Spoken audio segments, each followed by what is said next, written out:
आइए आज हम लोग स्टडी करेंगे क्वेश्चन नंबर 91। कह रहा है इन chloroplast chlorophyll is present in the. तो क्लोरोफिल जो होता है वो थाइलाकॉइड की आउटर मेम्ब्रेन में प्रेजेंट होता है। ये चीज़ हम लोग पीछे पढ़ चुके हैं एनसीईआरटी में। ये देखिए एनसीईआरटी में लिखा हुआ है chlorophyll pigment are present in the thylakoids.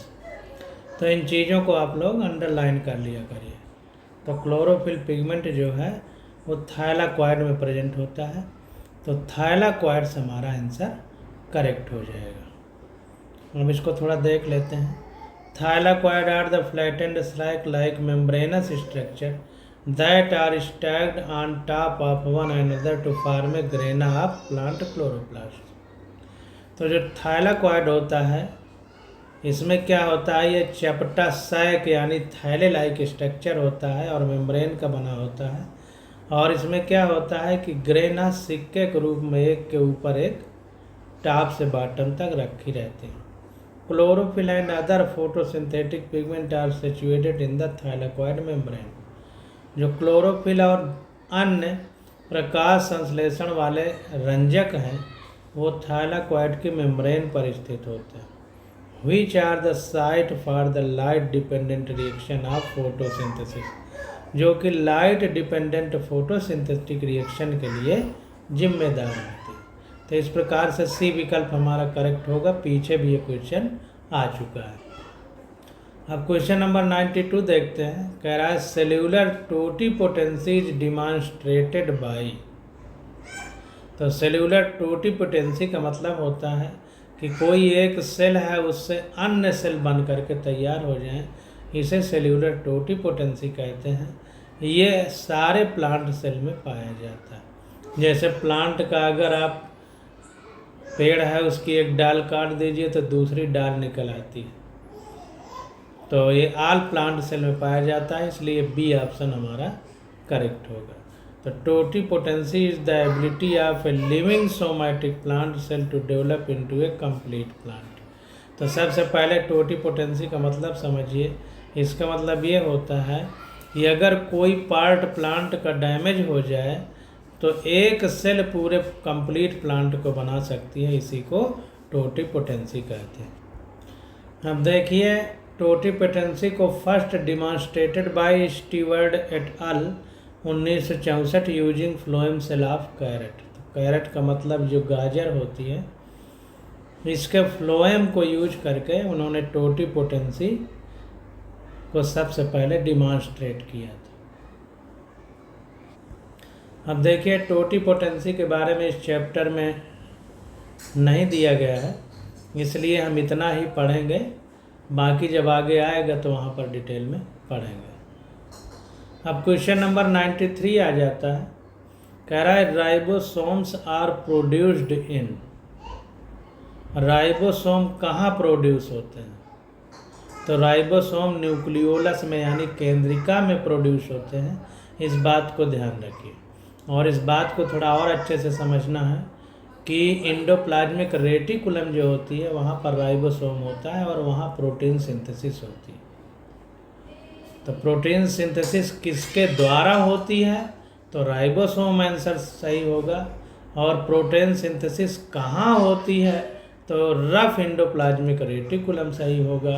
और राइबोसोम बनता कहाँ है? तो न्यूक्लियोलस सही होगा। ये 3 क्वेश्चन हैं जो नीट में पूछे जाएंगे और इनको आप लोग अलग अलग समझ लीजिए। तो nucleolus synthesize and stored RNA. तो जो हमारी केंद्रिका या न्यूक्लियोलस है ये आरएनए को बनाती भी है और उसको स्टोर भी यानी भंडारण भी करती है। The ribosomal protein are synthesize in the cytoplasm.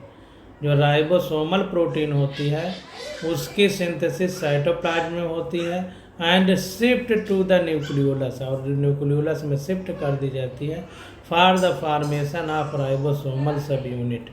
Ribosomal subunit बनाने के लिए बाय कॉम्प्लेक्सिंग विद आरएनए, ताकि आरएनए की कॉम्प्लेक्सिंग हो सके।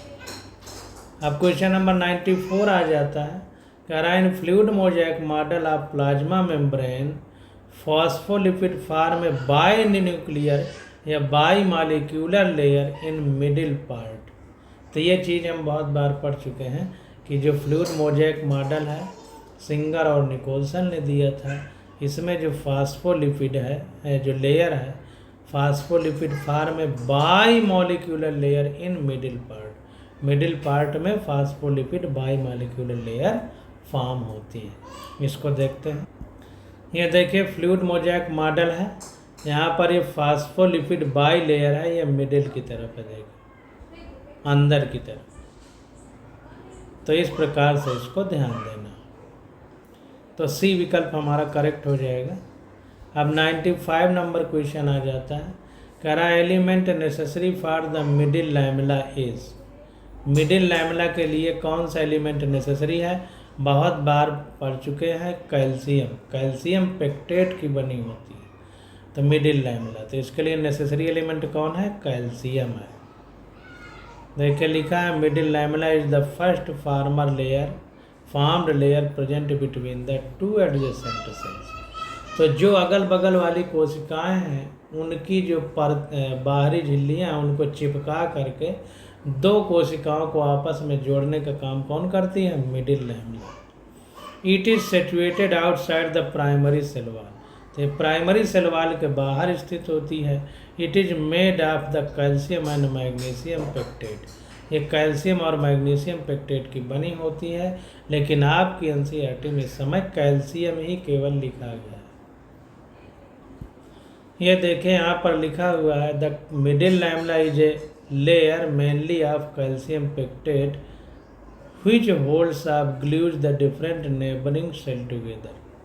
तो एक तरह से गोंद की तरह अगल बगल की सेल को आपस में जोड़ देता है।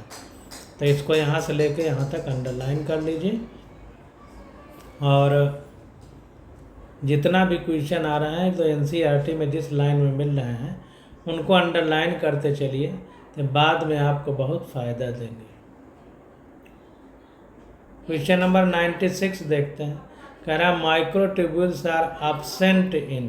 तो माइक्रोट्यूब्यूल कहाँ एब्सेंट होती हैं? तो mitochondria, flagella, spindle fibre, centriole, इन सब में माइक्रोट्यूब्यूल पाई जाएगी, लेकिन माइटोकॉन्ड्रिया में माइक्रोट्यूब्यूल नहीं होती है। बहुत बार एनसीईआरटी में हम लोग पढ़ चुके हैं। यहाँ पर देखिए सीलिया, फ्लैजेला और ये सेंट्रियोल, इन सब में माइक्रोट्यूब्यूल पाए जाते हैं। देखिए माइक्रोट्यूब्यूल से लिखा हुआ है। तो सीलिया, फ्लैजेला या स्पिंडल फाइबर में देखें तो यहाँ पर देखिए ये स्पिंडल फाइबर है, ये भी सीलिया, फ्लैजेला, ये सब स्पिंडल फाइबर जो है। यहाँ पर देखिए माइक्रोट्यूब्यूल लिखा हुआ है। सब जगह पाया जाएगा लेकिन माइटोकॉन्ड्रिया में नहीं पाया जाएगा। अब क्वेश्चन नंबर 97 देखते हैं। अब देखिए क्वेश्चन 97 कह रहा proteinaceous pigment which control the activity concerned with light is. Light के साथ कौन सी रिएक्शन करता है और प्रोटीनियस पिगमेंट होता है? तो देखिए लाइट को फोटो कहा जाता है, तो फोटो से फाइटो, तो फाइटोक्रोम जो है ये प्रोटीनेशियस पिगमेंट है जो कंट्रोल करता है लाइट एक्टिविटी को। तो इसको थोड़ा सा समझ लेते हैं। ये इस चैप्टर में नहीं है लेकिन फिर भी हम लोग ध्यान देते हैं। तो देखिए phytochrome is a plant pigment that can detect the presence or absence of light and is involved in regulating many processes that are linked to day length यानी फोटो पीरियड। डे लेंथ मतलब photo period यानी कि कितने ज़्यादा समय तक या कितने कम समय तक लाइट रहती है दिन में। Such as need germination and initiation of flowering, ताकि जो है जो फ्लावर हैं वो जो सीड है वो जर्मिनेट कर सके और फ्लावर जो है वो खिल सके। It consist of a light detecting portion called as chromophore. तो ये लाइट डिटेक्टिंग पोर्शन से संबंधित है, जिसको क्रोमोफोर कहते हैं। Linked to a small protein and exist in two interconvertible form with different physical properties, particularly in the ability to bind the two membranes। तो कहने का मतलब सीधा सीधा ये है कि प्रोटीनेशियस सब्सटेंस जो कि लाइट की एक्टिविटी से संबंधित है, तो लाइट को फोटो कहते हैं, तो फाइटोक्रोम वाला आंसर सही होगा। और ज़्यादा इसमें दिमाग नहीं लगाना है, क्योंकि इस चैप्टर में आपके एनसीईआरटी में नहीं दिया है। अगर आगे आएगा तो उसको फिर हम लोग देखेंगे। क्वेश्चन नंबर 98 देखते हैं। कह रहा है लाइसोसोम कंटेंस। तो लाइसोसोम में हाइड्रोलिटिक एंजाइम होते हैं, बहुत बार हम लोग देख चुके हैं। ये देखिए lysosome, hydrolytic enzyme, hydrolases, lipases, proteases and carbohydrases, और ये सब एसिडिक पीएच में काम करते हैं, ठीक ना। तो इस प्रकार से हमारा हाइड्रोलिटिक एंजाइम वाला आंसर करेक्ट हो जाएगा। अब इसको पढ़ने की ज़रूरत नहीं है। अब क्वेश्चन नंबर 99 आ जाता है। कह रहा है which of the following ribosomes are engaged in protein synthesis in animal cell. तो प्रोटीन सिंथेसिस में कौन सा राइबोसोम इंगेज होता है। तो हमने आपको बताया था कि प्रोटीन सिंथेसिस कहाँ होती है, एंडोप्लाज्मिक रेटिकुलम में, वो भी रफ एंडोप्लाज्मिक रेटिकुलम में। तो ribosome which occurs on nuclear membrane and endoplasmic reticulum. तो न्यूक्लियर मेम्ब्रेन से ही जुड़ी हुई एंडोप्लाज्मिक रेटिकुलम होती है, उसी पर प्रोटीन सिंथेसिस होती है। तो वो राइबोसोम जो न्यूक्लियर मेम्ब्रेन से जुड़ा हो या न्यूक्लियर मेम्ब्रेन और एंडोप्लाज्मिक रेटिकुलम में पाया जाए, वो प्रोटीन सिंथेसिस के लिए जिम्मेदार होता है। ये देखिए rough endoplasmic reticulum is frequently observe in the cell activity involve in protein synthesis and secretion. They are extensive and continuous with the outer membrane of the nucleus. तो न्यूक्लियस की बाहरी वाली मेम्ब्रेन से संबंधित है। यहाँ पर देखिए ये एंडोप्लाज्मिक रेटिकुलम है, इसमें राइबोसोम पाए जा रहे हैं, इसी वजह से इसको रफ एंडोप्लाज्मिक रेटिकुलम बोलते हैं। तो यही प्रोटीन सिंथेसिस होती है। तो ये पूरा यहाँ से लेकर के नीचे तक अंडरलाइन कर लीजिए। अब ये सॉल्यूशन पढ़ने की जरूरत नहीं है। अब क्वेश्चन नंबर 100 आ जाता है। कह रहा function of telomeres in nucleus is. तो न्यूक्लियस में यानी केंद्रक में टीलोमियर का क्या काम होता है। तो to seal the end of chromosome. तो जो क्रोमोसोम का एंड है उसको सील करने में काम आता है टीलोमियर का। तो जैसा कि नाम है टीलो, टीलो का मतलब टेल। तो जब किनारा यानी एकदम एंड पार्ट को क्रोमोसोम के जोड़ता है या सील करता है तो उसे टीलोमियर कहते हैं। तो to seal the end of the chromosome. तो सी विकल्प हमारा करेक्ट हो जाएगा। और इसी टीलो शब्द की वजह से टीलोसेंट्रिक एक नाम पड़ा है क्रोमोसोम का, जो कि टर्मिनल सेंट्रोमियर में क्रोमोसोम में पाया जाता है। क्वेश्चन नंबर 101 देखते हैं। कह रहा है which cell organelles is concern with glycosylation of protein. तो ग्लाइकोसाइलेशन ऑफ प्रोटीन के लिए कौन सा ऑर्गेनेल्स यानी कोशिका का अंगक जिम्मेदार है। तो हमारा आंसर करेक्ट होगा एंडोप्लाज्मिक रेटिकुलम।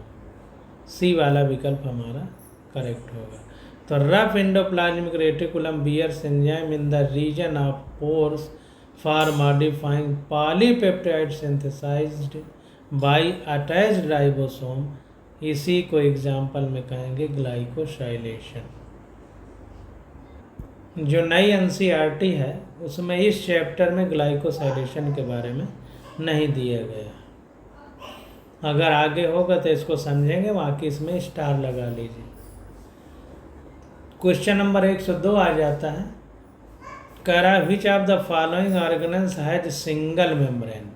तो सिंगल मेम्ब्रेन किस में पाई जाती है। देखिए माइटोकॉन्ड्रिया हमारा डबल मेम्ब्रेन है, न्यूक्लियस भी डबल मेम्ब्रेन है, इसी प्रकार सेल वॉल में भी इनर और आउटर होता है, लेकिन जो स्फीरोसोम्स है इसमें सिंगल मेम्ब्रेन पाई जाती है। तो इस the spherosome are spherical body out of about 0.57 picometer wide होता है and enclosed by a single unit membrane.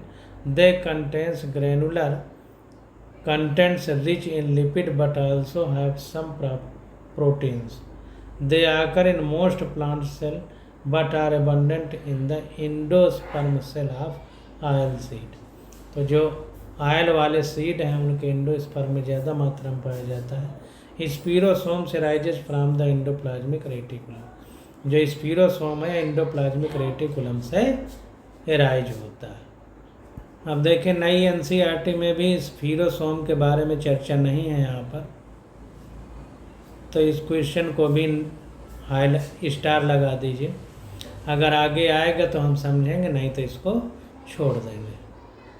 अब क्वेश्चन नंबर 103 आ जाता है, कह रहा है the proteins are synthesized at. तो प्रोटीन कहाँ पर सिंथेसाइज होती है?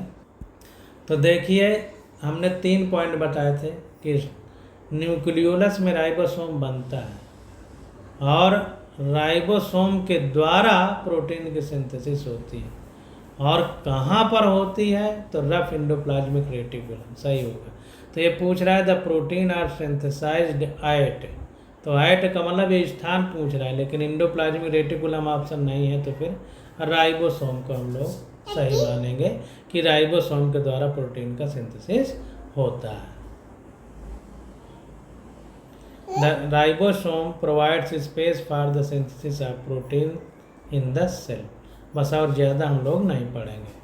आगे कह रहा है they are known as the protein factory of the cell. इसी को प्रोटीन की फैक्ट्री कहते हैं सेल की, ribosome. The ribosome bound to the membrane generally synthesize protein for export as secretion by exocytosis. अब ज़्यादा आगे नहीं पढ़ेंगे।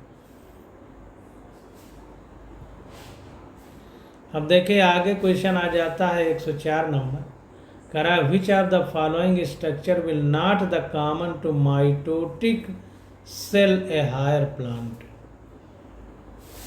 सेल होना चाहिए, डबल ई लिख गया है। तो देखिए माइटोटिक और मियोटिक 2 शब्द हैं। माइटोटिक का मतलब सूत्री विभाजन और मियोटिक का मतलब अर्धसूत्री विभाजन। तो इसको हम लोग समझ लेते हैं। तो जैसे 46 गुणसूत्र होते हैं मनुष्य में, अगर ये 23 में बट जाएं यानी आधे हो जाएं, तो इसे हम मियोटिक डिवीजन बोलेंगे, यानी अर्धसूत्री विभाजन बोलेंगे।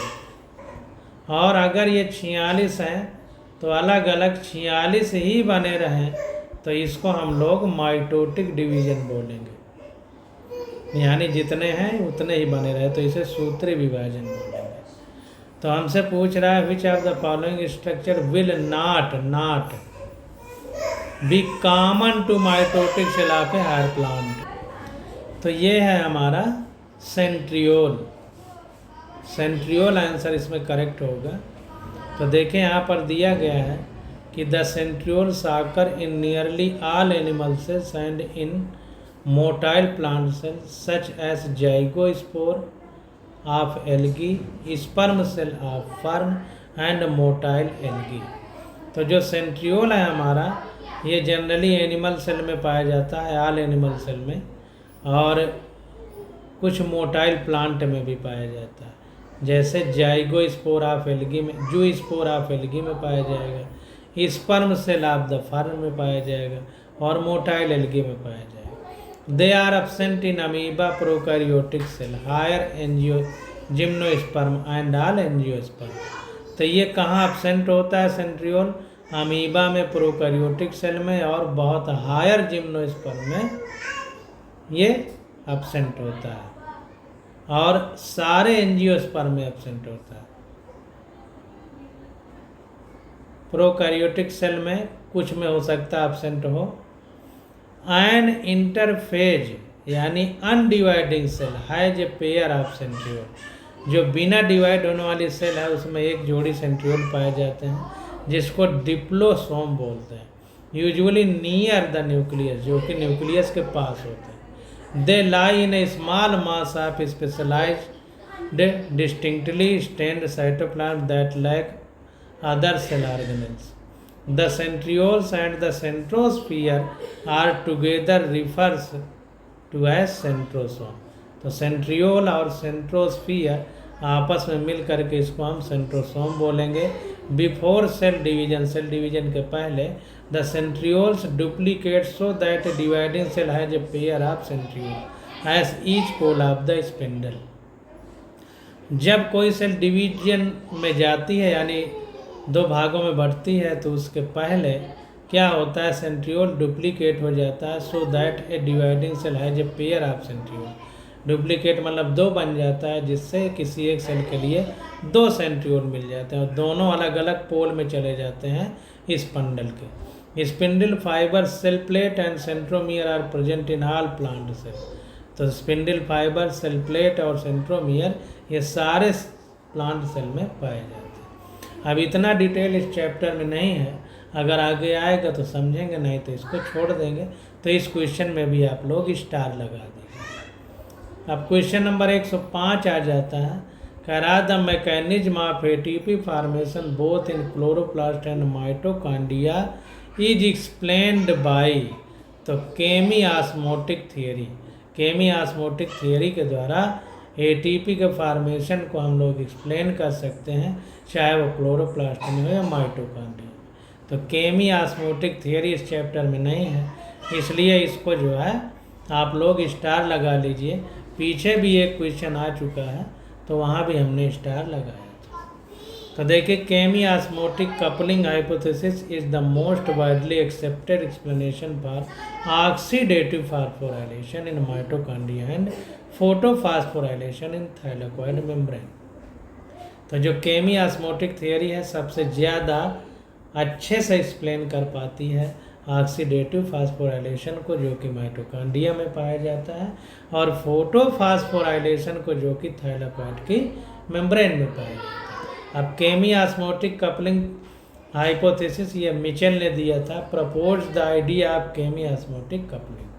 He suggests that a concentration gradient of proton is established across the mitochondrial membrane because there is an accumulation of hydrogen ion on one side of the mitochondrial membrane.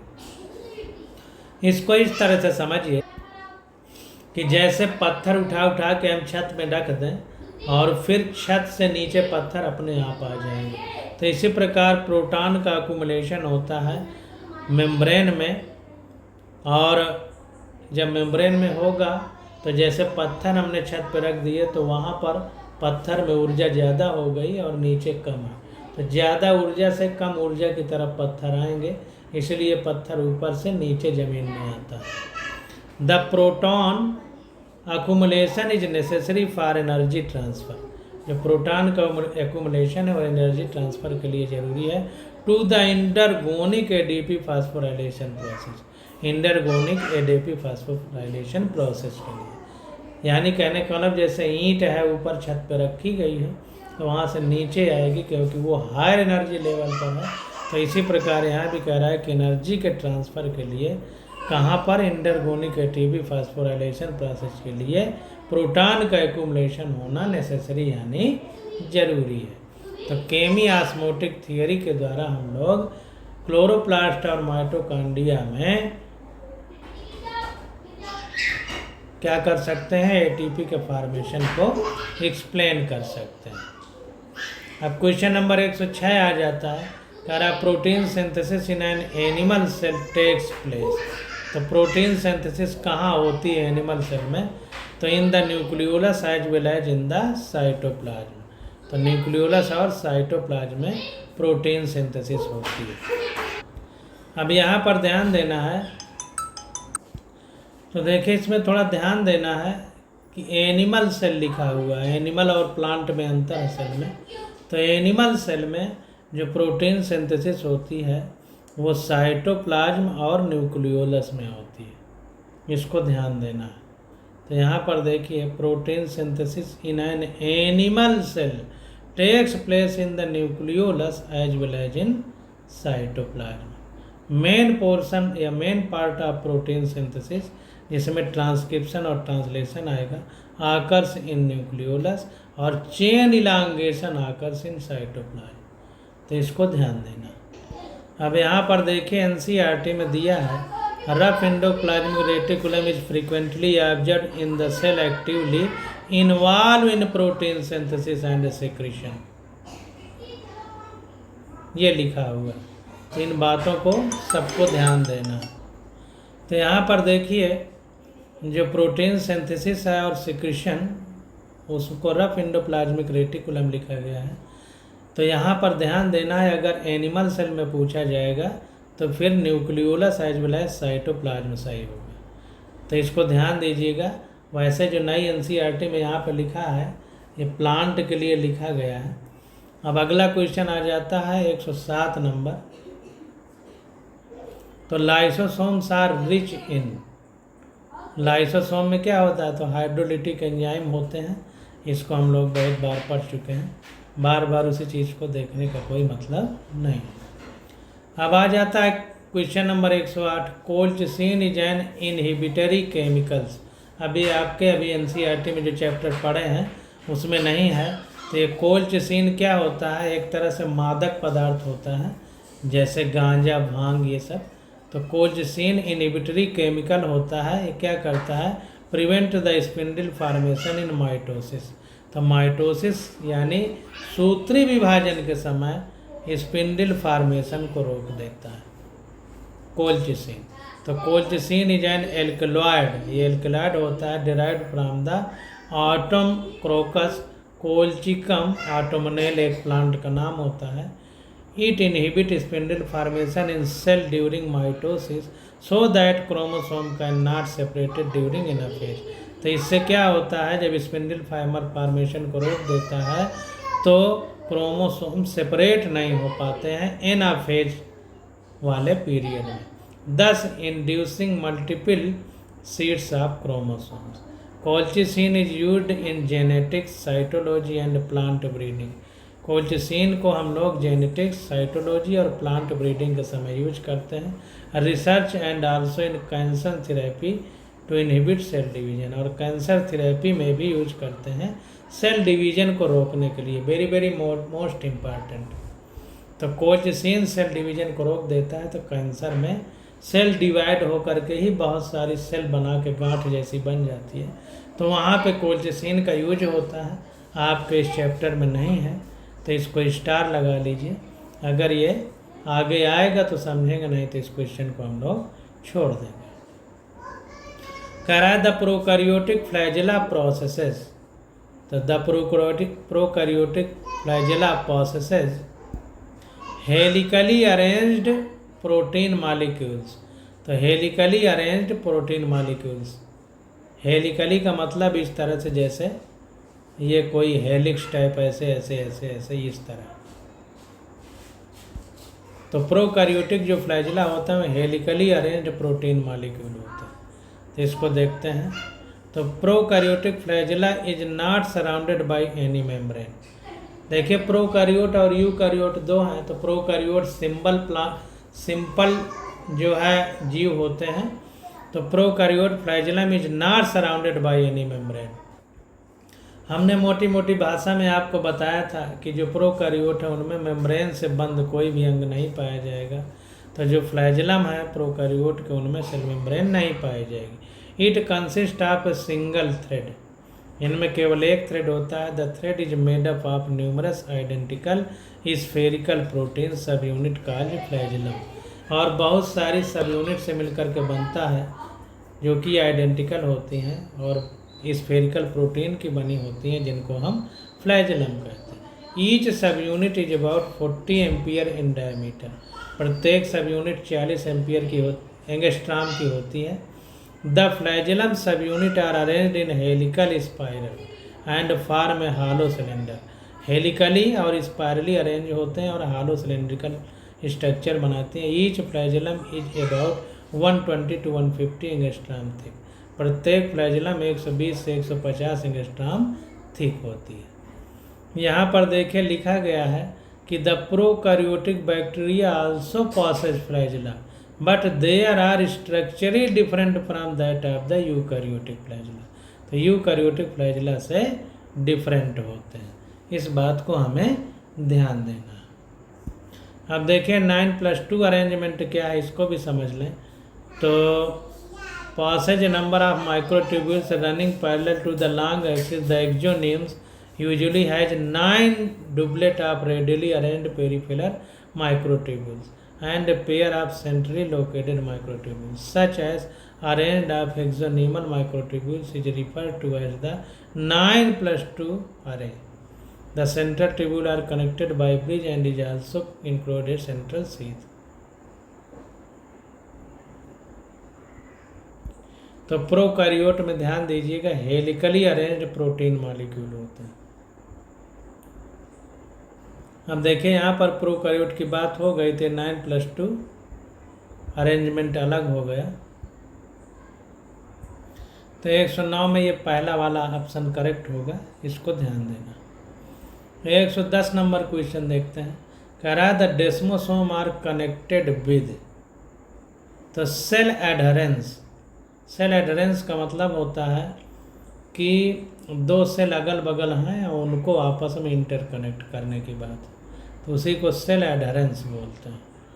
तो देखिए यहाँ पर दिया है in desmosome cellular patches of cell membrane are held together by interaction of protein that extend through each membrane into the space between cell.